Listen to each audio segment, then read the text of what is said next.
Bonjour à toutes et à tous et bienvenue dans cette nouvelle vidéo. Aujourd'hui on a plein de choses à se raconter et on commence dès maintenant. Tout d'abord on va commencer par parler de Red Bull. Bravo Red Bull, bravo Max Verstappen pour son deuxième titre de champion du monde, c'est amplement mérité. Depuis tout ce qu'il nous montre sur ce début de saison, c'est exceptionnel. Rien à dire, surtout depuis le Grand Prix de France où il est à un niveau stratosphérique, c'est bravo, tout simplement, bravo à Max, bravo à Red Bull. Pourquoi bravo Red Bull? Parce qu'ils nous ont encore démontré ce week-end que leur voiture est à la limite de la perfection. L'usure des pneus est quasi inexistant, tout est parfait dans cette voiture. C'est peut-être parce qu'ils ont mis trop d'argent sur cette Formule 1 de 2022. On le saura, normalement c'est aujourd'hui qu'a rendu le verdict, donc on le saura, vous le saurez dans la semaine. Donc on attend un petit peu ces dernières nouvelles, mais mis à part ça, bravo à Red Bull, et surtout bravo à Max pour son pilotage exceptionnel. Mais également bravo à Pérez qui termine premier à Singapour, qui termine deuxième à Suzuka. Il fait une très bonne course à Suzuka malgré les conditions, il arrive bien à rattraper Leclerc, quasi pas d'erreur. Pareil à Singapour, pas d'erreur non plus, un pilotage à la mexicaine comme il nous a dit à Singapour. Franchement, une très bonne fin de saison pour Pérez, en plus, qui est deuxième actuellement au classement pilote. C'est génial. Quoi de mieux pour Red Bull, qui finit 1 et 2 pour le moment au classement pilote. Parlons maintenant d'Alpine. On va pouvoir maintenant parler d'Alpine après un week-end très difficile à Singapour. La lumière au bout du tunnel était là ce week-end avec beaucoup d'annonces qui ont été faites autour de Alpine, notamment la signature de Pierre Gasly chez Alpine. Enfin, ça faisait honnêtement 2 mois qu'on attendait ça, depuis l'imbroglio qu'il y a eu avec Oscar Piastri, tous ces bordels-là avec AlphaTauri qui voulait un pilote américain finalement, qui ne l'ont pas eu, qui récupère De Vries. Alpine a son écurie 100% française avec Ocon et Gasly l'année prochaine. Ça annonce que du bon, je pense que ça va bien fonctionner, les deux vont bien s'entendre. En plus, peut-être le fait qu'ils soient français tous les deux va peut-être aider dans la manière de travailler la voiture, parce que beaucoup d'ingénieurs sont français, c'est une écurie française, donc ça peut être que positif, je pense, pour moi, cette alliance des deux pour l'année prochaine. Pour revenir un peu plus à la course, on va d'abord parler de Esteban Ocon et de sa superbe 4e place. Il s'est battu comme un lion face à Lewis Hamilton pendant le peu de courses qu'il y a eu à Suzuka. Franchement, c'était beau de le voir beau de le voir se battre et de se défendre aussi bien face à Lewis Hamilton, septuple champion du monde. Franchement, c'était cool. Et en vrai, ça doit faire beaucoup de bien aussi à Gasly dans un coin de sa tête de se dire « Ah, c'est cool, je peux aller me battre un petit peu avec les meilleurs, je peux aller défendre presque... Bon, c'était un Grand Prix un peu raccourci, mais je peux quand même aller me battre et défendre face à Mercedes, face à des grosses écuries, et ça c'est cool. Donc bravo à toi Esteban pour ta 4e place. Assez bon week-end de la part d'Alpine, et maintenant on va pouvoir parler de Alonso. Alonso, il y a juste le petit bémol, peut-être que l'arrêt qui a été fait pour Alonso a été fait un peu trop tard, et du coup ne lui a permis que de récupérer la place qu'il avait avant sa sortie au pit. Il termine quand même 7ème avec une magnifique photo finish avec Sébastien Vettel. Je pense que je vous la mettrai, elle est magnifique cette photo, elle est légendaire, elle est historique. De voir autant de titres de champion du monde sur une photo, sur cette finish, c'était trop cool, c'était trop beau, et merci à ces deux monstres de nous avoir offert cette magnifique bataille. Et aussi pareil pour Alonso, c'est cool de se dire que l'année prochaine, l'Aston Martin n'était pas si mauvaise sur ce week-end, donc ça peut être aussi bien pour lui pour l'année prochaine.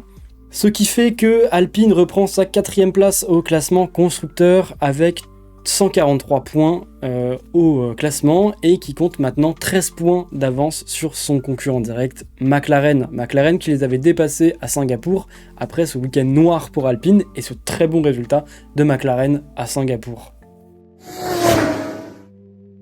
On va maintenant pouvoir parler de Mercedes, l'écurie allemande. On en a un petit peu parlé avec Esteban Ocon. Assez bonne attaque de Lewis Hamilton sur Esteban, mais peut-être qu'il était un petit peu trop soft. Comment ça, trop soft? C'est-à-dire, je l'ai pas trouvé assez incisif dans ses attaques, ce qui a permis à Esteban de bien se défendre.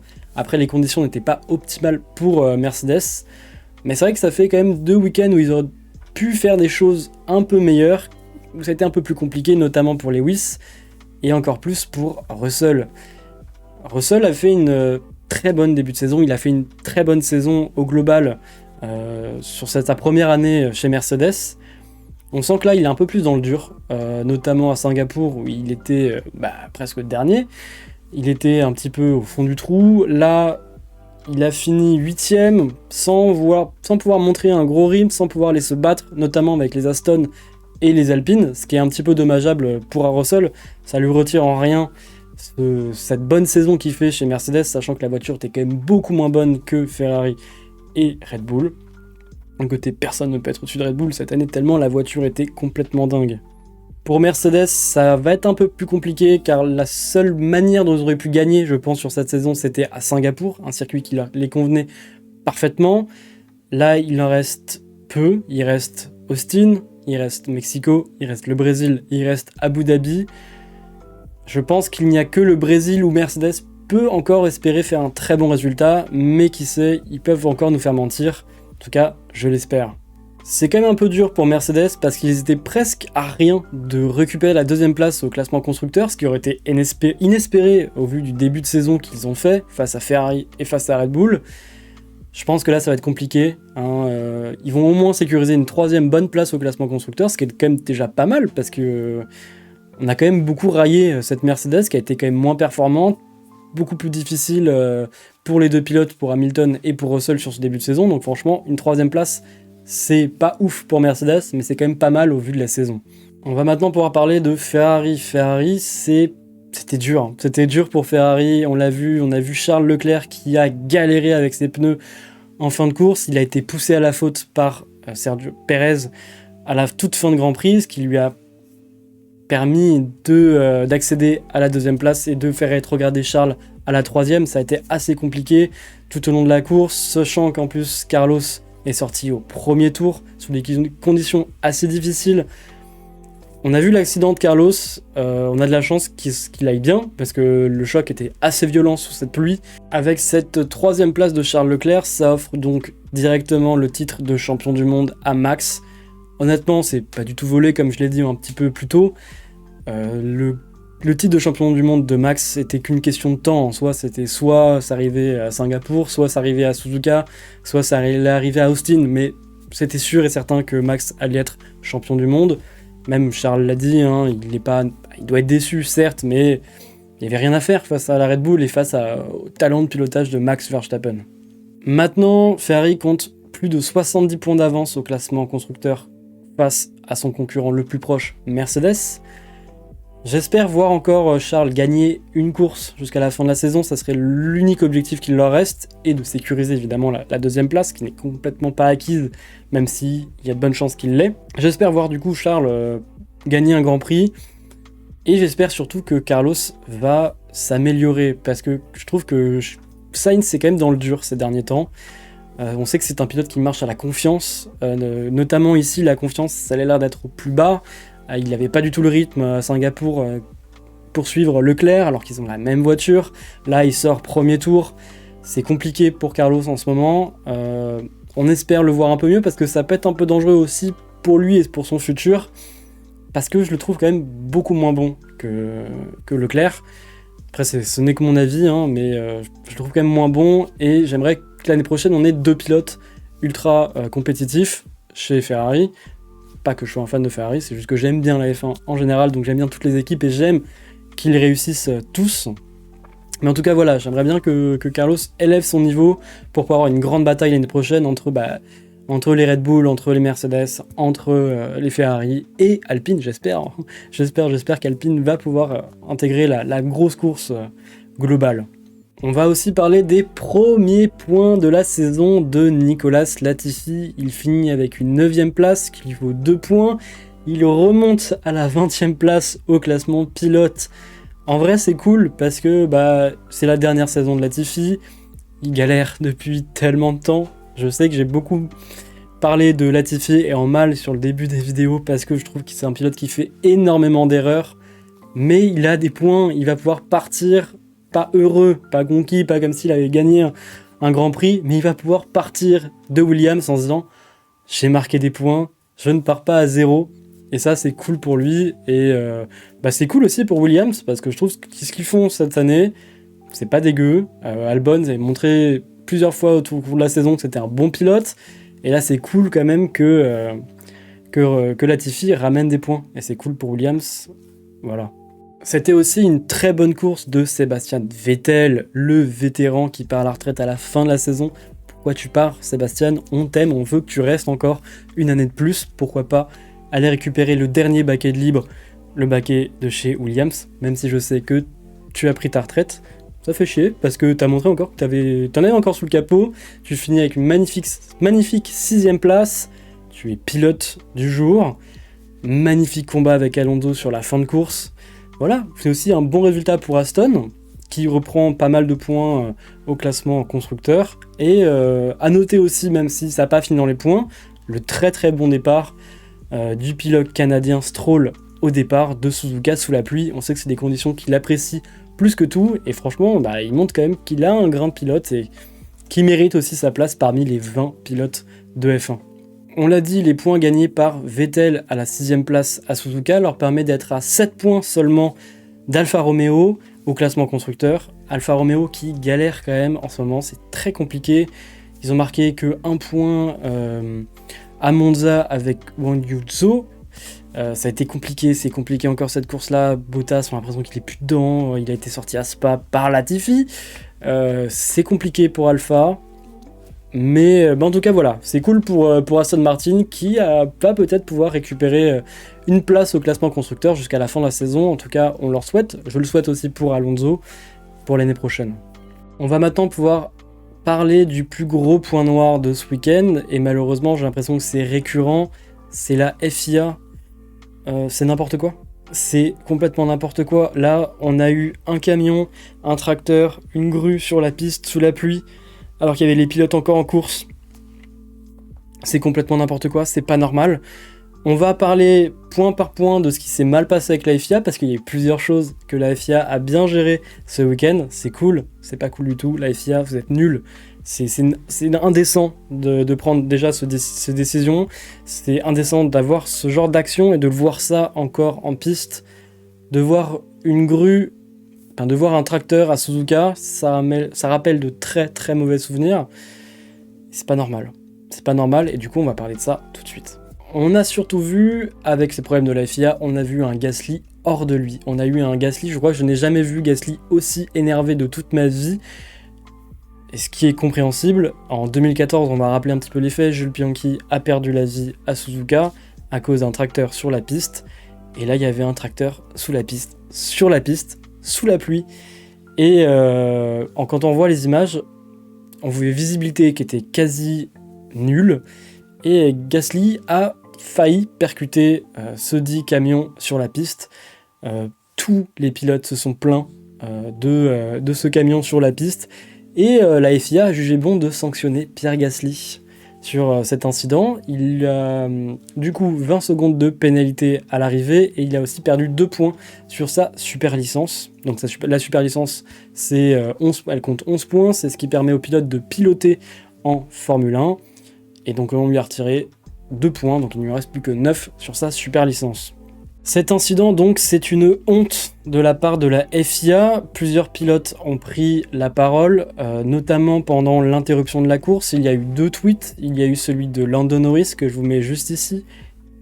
Et il y a eu également celui de Checo Pérez, que je vous mets également ci-dessous. Plusieurs pilotes ont aussi pris la parole, notamment Russell en interview. Il a dit que ce n'était pas le cas Gasly, mais le cas FIA. C'était un incident qui est une très mauvaise pub pour la FIA, c'est une gestion nulle, on l'a déjà dit, je me répète, mais c'est vraiment indécent d'avoir ce genre de situation, et encore plus à Suzuka.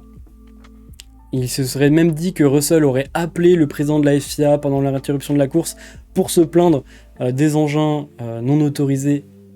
S'ils sont autorisés, mais pas quand il y a des voitures sur la piste. Donc voilà, c'est un truc en tout cas qui a été pris bien à cœur par tous les pilotes, et c'est cool au moins de les voir dans un consensus sur les règles de sécurité qui devraient être très importante, sachant qu'en plus on en a déjà parlé lors du Grand Prix de Monza avec le tracteur, avec la grue qui devait enlever la voiture de Ricciardo à Monza. Sous safety car, c'est complètement n'importe quoi. Normalement, c'est très simple. la grue ou tracteur ou camion ne doivent intervenir sur une piste que s'il n'y a pas de voiture. Et c'est aussi pour la vie des commissaires. On l'a vu dans la vidéo où le commissaire essaie de déplacer la Ferrari de Carlos Sainz. Il y a des voitures qui lui passent à 200 à côté. Il est obligé de s'écarter. C'est complètement n'importe quoi. Enfin, les images qui ont été montrées sur l'incident, sur les camions sur la piste à Suzuka sont complètement nimp.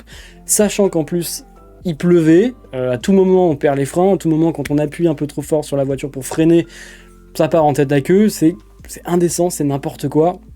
Et la FIA doit se remettre en question, et la FIA a choisi plutôt de pénaliser Gasly qui roulait un peu trop vite sous drapeau rouge.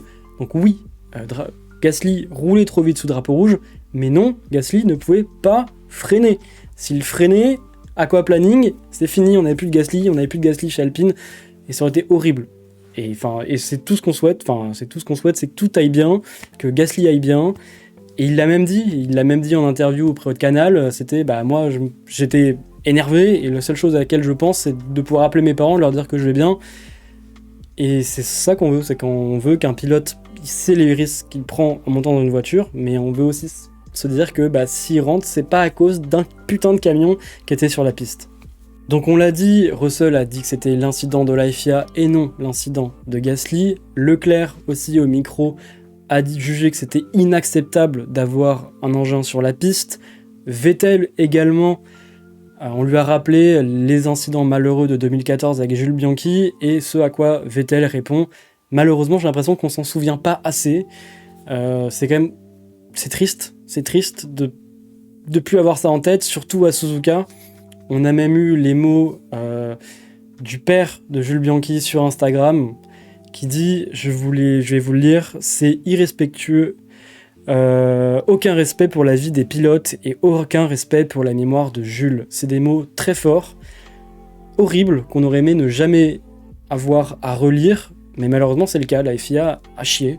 Je sais pas ce qu'il y a eu entre les commissaires de piste, la gestion de la piste et la FIA, en tout cas c'était calamiteux, c'était une honte. Et j'espère qu'on va plus jamais revoir ça, mais j'ai l'impression qu'on avait déjà dit ça pour Monza, avec la grue sur la piste. Ça fait beaucoup là, ça fait beaucoup d'un coup, et c'est pas cool, c'est vraiment pas cool. On va passer maintenant au deuxième couac de la FIA. Alors, j'ai essayé de faire des recherches un petit peu sur ça. L'attribution des points en fin de course. Alors, tout le monde dit tout et son contraire. Certains disent si il y a moins 75% de la course qui a été faite, il faut donner moins de points. Je crois que le premier gagne que 19. Moins de 50%, pareil, je crois que c'est que 12. Mais là, on estime que vu que la course a été interrompue, mais qu'elle a quand même pu aller à son terme, malgré le fait que le temps était... Enfin bref, c'est un bordel complet, j'y comprends rien. Donc si vous y avez compris quelque chose, n'hésitez pas à me le dire en commentaire. Et rien que ça, c'était un peu n'importe quoi. Et ça amène à mon point qu'on a énoncé presque en premier lieu. La célébration du titre de Max Verstappen, c'était n'importe quoi. Il est au micro, on lui célèbre sa victoire... à Suzuka, qui mérite totalement d'ailleurs. Ensuite, on essaie de passer à Pérez, on pique le micro à Pérez et on annonce à Verstappen « Ah tiens, vu que Pérez a fini deuxième, tu es champion du monde. » Max, il est complètement dans... il est même pas... Enfin, il est heureux, mais il est un peu surpris parce que lui, dans sa tête, il pensait pas avoir les points nécessaires, vu qu'ils n'avaient pas pu faire la course complète. Même encore en cool room, il se demande encore s'il a bien gagné. Et ça enlève encore un peu de charme à ce titre. Et c'est triste parce que, encore même l'année dernière, on a beaucoup parlé de l'incident FIA avec Lewis Hamilton sur cette safety car à la fin. Bref, on en reparlera pas. Mais là encore, j'ai l'impression que le titre, on lui a presque enlevé à Max. On lui enlève un peu le plaisir de sortir de la voiture et dire putain, je suis champion du monde. Là, c'était un peu bizarre. Et c'est triste. Donc encore un nouveau couac de la FIA, notamment avec cette gestion-là. Et il y a aussi également, alors ça c'était un peu plus tôt, c'était avec la fin de course. Max normalement aurait dû refaire 2 tours de plus parce qu'il a passé la ligne d'arrivée avant la fin du temps, mais on a quand même agité le drapeau à damier, ce qui fait qu'on n'a pas pu avoir la bataille entre Alonso et Vettel encore plus belle, on n'a pas pu avoir plein de choses en fait, et du coup, que la course se soit finie plus tôt, alors qu'elle devait encore faire 2 tours, parce qu'il avait passé la ligne après, c'est encore un problème d'affichage, et c'est un problème de gestion, et ça fait quand même beaucoup de couacs là, on en est presque à 3 sur ce Grand Prix de la part de la FIA, et c'est dommage parce que Suzuka pour moi c'est un des Grands Prix que j'adore, c'est un circuit que j'adore, Je trouve que les fans japonais sont complètement fanatiques. Il est encore montré là ce week-end, même sous la pluie battante, ils étaient là, ils chantaient, ils dansaient, ils étaient contents d'être là. Et j'ai l'impression que ça donne un mauvais souvenir. Je sais pas, quand on va parler de Suzuka dans un an, on va se dire ah, l'année dernière c'était quand même pas ouf. Vous vous souvenez de tout ce qui s'est passé avec la FIA, ouais, il y avait de la pluie. Tiens, est-ce qu'on le supprimerait pas du calendrier? Non, on supprime pas du calendrier Suzuka qui est trop beau. Et en plus, ça fait 3 ans qu'on n'était pas venu là. Et là, de voir tous les fans japonais qui étaient trop heureux, enfin, même de voir tous les pilotes aussi trop heureux d'être à Suzuka. Et ça m'emmerde un peu parce que ça laisse un mauvais souvenir alors que c'était censé être une méga fête, surtout pour Red Bull. Bon, n'inquiétez pas, je pense qu'ils ont quand même bien célébré le titre de Verstappen. Mais en tout cas, voilà, ça laisse un peu un mauvais souvenir, un goût amer en tout cas pour ce Grand Prix de Suzuka. Et enfin, j'aimerais terminer par un petit bonus, c'est pas de la F1, mais c'est le GP Explorer. C'était ce week-end, du coup, ce samedi, au circuit Bugatti au Mans, organisé par Squeezie. Bon, je pense que vous en avez tous entendu parler. C'était complètement fou, c'était incroyable. Moi, je suis passé sur le live de 8h à 19h.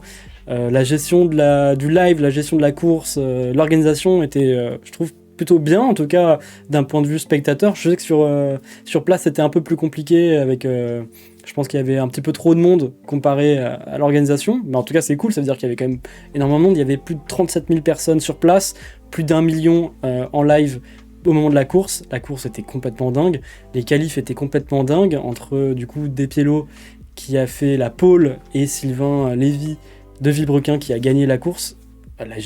Tout était dingue et franchement c'était cool, c'était déjà ultra rafraîchissant de voir ça sur Twitch, de voir ça avec des personnes que j'aime beaucoup et que je pense que comme beaucoup on aime bien. C'était trop cool et en tout cas voilà, gros GG au GP Explorer, c'était trop cool à voir. J'espère quand même une deuxième édition, ça va être cool. Puis GG aussi à Manon, à Catsup et à Dejna. Franchement, j'aurais été incapable de faire ce qu'elles ont fait, donc GG à elles. Et puis voilà, c'était tout pour cette vidéo. J'espère qu'elle vous a plu. N'hésitez pas à laisser un commentaire pour me dire ce que vous en avez pensé. Notamment, m'expliquer aussi les points, parce que je pense qu'on a tous une version différente. Et puis voilà, on se retrouve bientôt.